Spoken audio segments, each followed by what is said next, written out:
आपल्याला 5x वर्ग अधिक 8x वजा 3 अधिक 2x वर्ग वजा 7x अधिक 13x या राशीला सोपं रूप द्यायला सांगितलेलं आहे.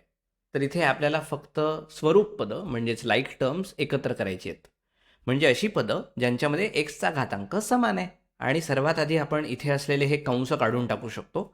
कारण आपल्याकडे ही एक संपूर्ण राशी आहे आणि आपण ती या दुसऱ्या संपूर्ण राशीमध्ये मिळवत आहोत. इथे कंसामुळे आपल्या क्रियांच्या क्रमात काहीही बदल होत नाही.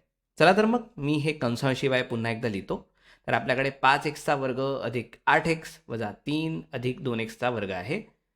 जर इथे वजाबाकीचं चिन्ह असतं तर आपल्याला ते वजा चिन्ह कंसातील प्रत्येक पदाला द्यावं लागलं असतं. पण इथे तसं नाही आहे. त्यामुळे अधिक 2x वर्ग वजा 7x अधिक 13x.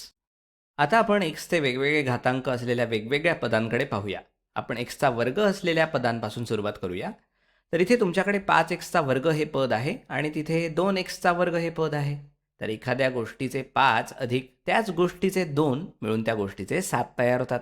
त्यामुळे हे 7x वर्ग होईल. आणि आता इथे असलेल्या x असलेल्या पदांकडे पाहूया. तर इथे आपल्याकडे 8x आहे, मग वजा 7x आहे आणि नंतर आपल्याकडे अधिक 13x आहेत.